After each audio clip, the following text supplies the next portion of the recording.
cross off project 38, replacing the transmission fluid on your manual transmission Boxster 986. Again, if you guys do not have the 101 Projects book, I have a link to it below in the description. Highly recommend it if you own a Boxster. I'm going to walk you through everything in this project, and you're going to actually be able to see what it is that you will need to do. All right, I'm just going to talk to you a little bit real quick about some details about this process, and if you just want to see how it's actually done, skip ahead to this time here. And yes, this is my quarantine hair. It's getting out of control. I need to get it cut. I will be performing this entire thing on my 1998 Porsche Boxster 986. My Boxster is a manual, and it's called a transaxle transmission. That just means it has all the normal stuff like a regular transmission, plus it has an integrated differential instead of a separated differential. That makes everything more compact and theoretically lower weight. The differential and the transmission share the same fluids. It's very important to make sure that you have enough of this fluid to lubricate, or else it will cause significant wear to your transmission. If you're having any problems shifting, if it's difficult to shift, then you're probably in the right place, because this is a service you probably need to do. As well as providing lubrication, the transmission fluid also helps keep temperatures down inside your transmission. Since the engine is right next to the transmission in this car, it is one of the primary sources of heat for your transmission. And of course, there are gears and synchros turning inside of the transmission itself that are causing its own heat. Keeping the transmission oil at its proper level, as well as having a large reservoir of this fluid, helps dissipate this heat. I think Porsche recommends every 60,000 or 100,000 miles to change this. My car now has 68,000 miles and is 22 years old, and I'm pretty sure it's never been done because I have all the service records, so definitely time to do it. In the future, I would recommend doing this every 30,000 miles or 2 years, whichever comes sooner, because it's really not that hard. Well, I say that now, let's find out. As pretty much with all my videos, this is my first time doing it, and I've been doing some research. Wanted to put together a nice, concise video to help you guys, first-timers, doing it as well. If you have any other tips or suggestions, please leave them in the comments below. Help everybody else. And of course, if you find this helpful, please subscribe to the channel and like this video for me. I got a ton of other Boxster content out there if you haven't seen it, so go check out the rest of the channel. All right, here's a list of the stuff that you're gonna need. You're gonna need some tools to take things apart, specifically a 16 and 17 millimeter socket. And this crazy looking thing here is a 16 millimeter T-square. You're gonna need that if you have a manual transmission.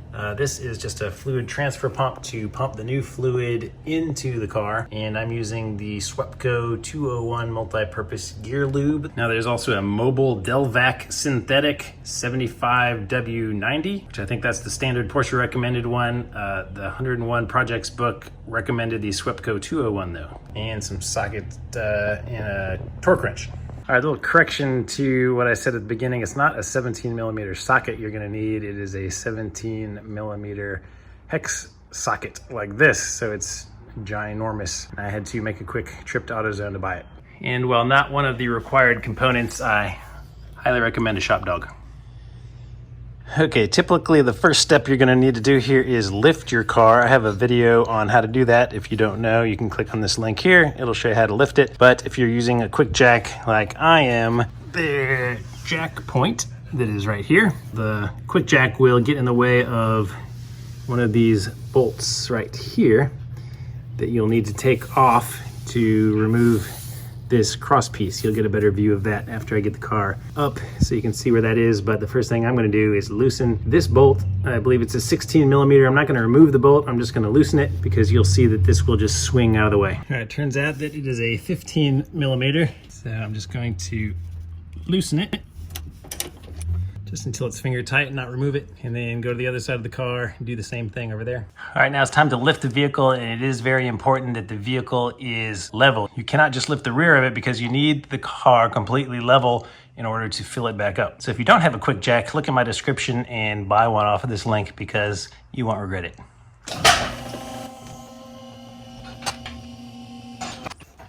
Okay, so from underneath the car, this plate is gonna need to be removed so that we can get to the drain plug. And these two cross arms right here are what we loosened up the very far bolt for already. So now we're just going to remove all of the rest of the nuts here. All right, I think these are way over torqued, first of all.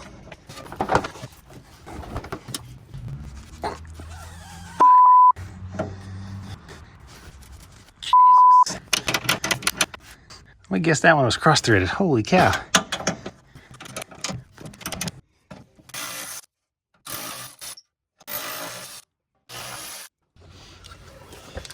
Right after you get those off, you'll see that there is still one more little 10mm guy on there that's all cruddy and nasty. So from the looks of this one, I would say that if your little wheel well plastic thing here wasn't all beat up and damaged like mine, you might have to remove this whole little trim piece, but I can just bend it out of the way. So now with that disconnected, hopefully we can move this thing.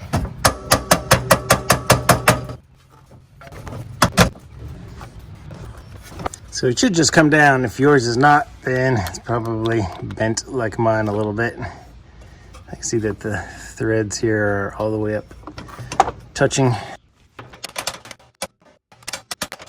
It's got a place right here for this scenario.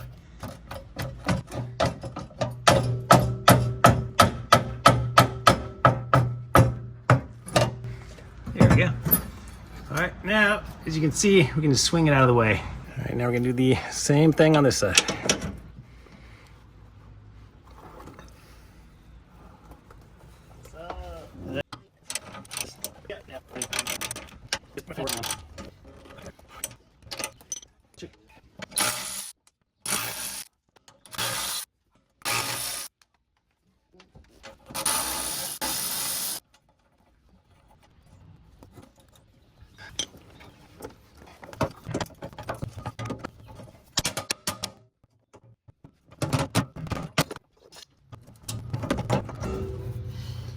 All right, that's the kind of stuff that all the other videos always seem to skip. All right, and then there's 4 more, 2 nuts here and 2 bolts down here.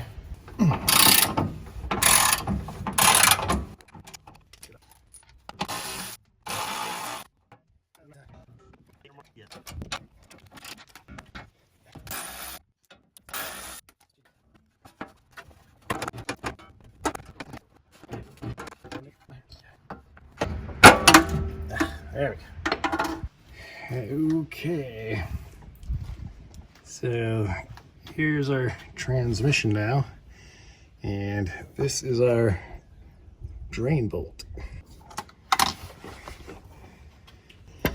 And up here should be our fill hole. Yes, this is our fill hole way up at the top. I don't know if I mentioned this at the beginning of the video or not, but you do want to drive this a little bit first to kind of heat up the oil so that it'll come out better. And before we drain it, we want to make sure that we open that fill plug first, just to make sure you can get it open, because if you can't, you don't want to drain it. All right, again, that is the fill hole, and this is a huge 17mm hex bit that we're gonna fit up into here and loosen this. All right, now these things are not supposed to be torqued on very tight because they don't leak, but I'm pretty sure this one was over torqued. And there is a chance, a small chance, since it's been in there for so long, that it could be overfilled. So I'm gonna put my drain bucket below it in case anything starts coming out. All right, so that's what this cap looks like. All right, here's a diagram from the book, and this opening right here is what we just took the plug out of. And the official way to measure the amount of gear oil is to take a paper clip, bend it at 90 degrees, stick it in, and see how far down you can find oil. And the gap here should be 11mm. So I'm gonna get a paper clip, and just for the sake of doing this, I'm gonna measure it, see how it is right now. And you can fill it back up to this. This is the minimum amount required, but most people, including myself, are gonna fill it up just all the way until it starts coming out, because it won't hurt to have a little extra, but it will hurt not to have enough. All right, I didn't find a paper clip, but any kind of metal will do, bent at 90 degrees. All right, so, and let's see if I can tell where the oil is. I can tell that there's some oil here, right around this bend. So, make another bend, and then I can measure this. We're gonna loosen this guy with our 16mm beard socket bit.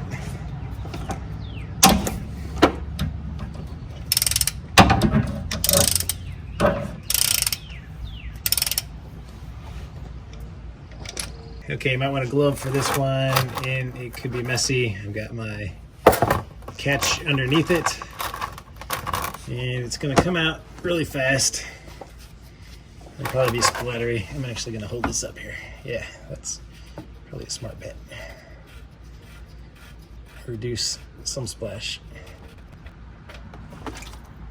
There we go. Not too bad.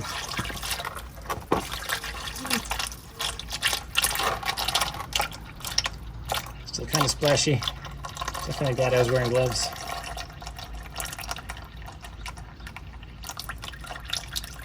Ooh, this stuff stinks.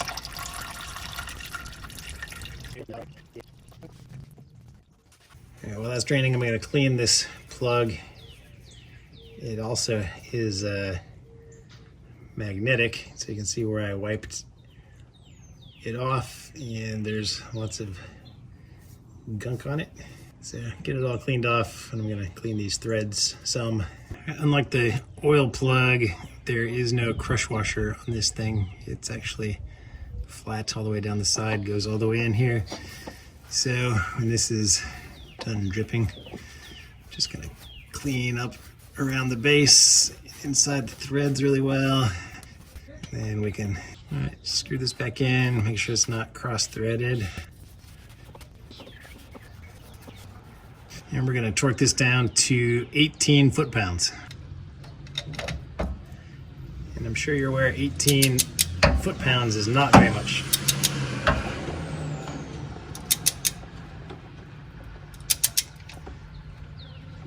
So still really easy to turn. So yeah, 18 is still turning there. Some people say up to 22. So I'm actually gonna go a little bit past 18. 18 seems super loose. Let me go to 22. Okay, yeah, so it would be very easy to keep tightening it, but we're just going to 22. All right, just a little prep work for the container. This pump came with 2 different sizes. I put the longer one on, and it looks like it's set up pretty well for this bottle. We'll see. Stick our pump in here.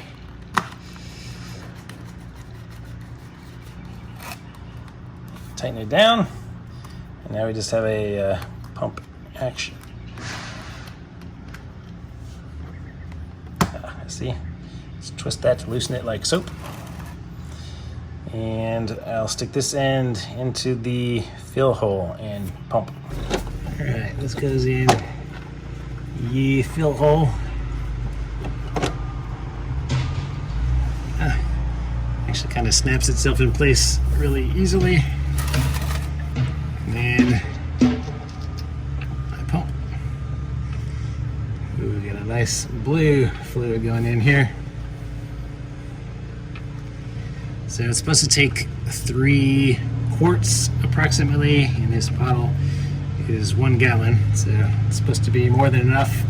So I'm just going to keep pumping. I'll fast forward this until fluid starts leaking out of the fill hole.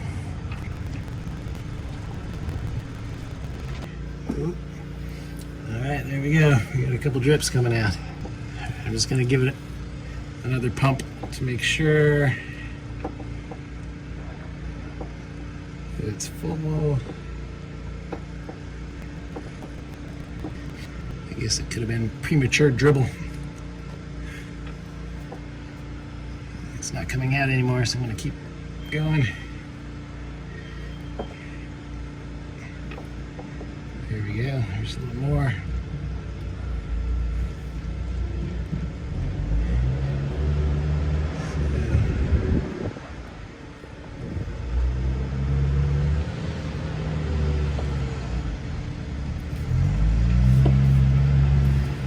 Okay, now as I'm pumping, it's starting to come out more.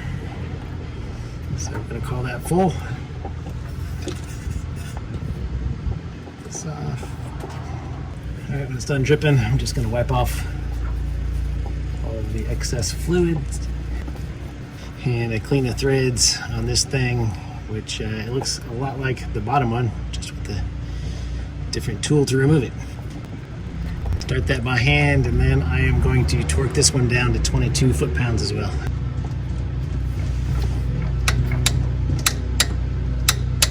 There it is. Now all that's left to do is to reattach our big plate here and put these back on. All right, all that's left to do is retorque the plate in these brackets. They go to 48 foot-pounds. If you did the same thing I did, don't forget to come back under here and tighten the two that we couldn't reach with this up on the lift. All right, everything's done. Took a test drive afterwards. Things seemed fine. I don't know. Some people say that they can feel a difference in the shifting afterwards and it's so much better, blah, blah. But it felt exactly the same to me.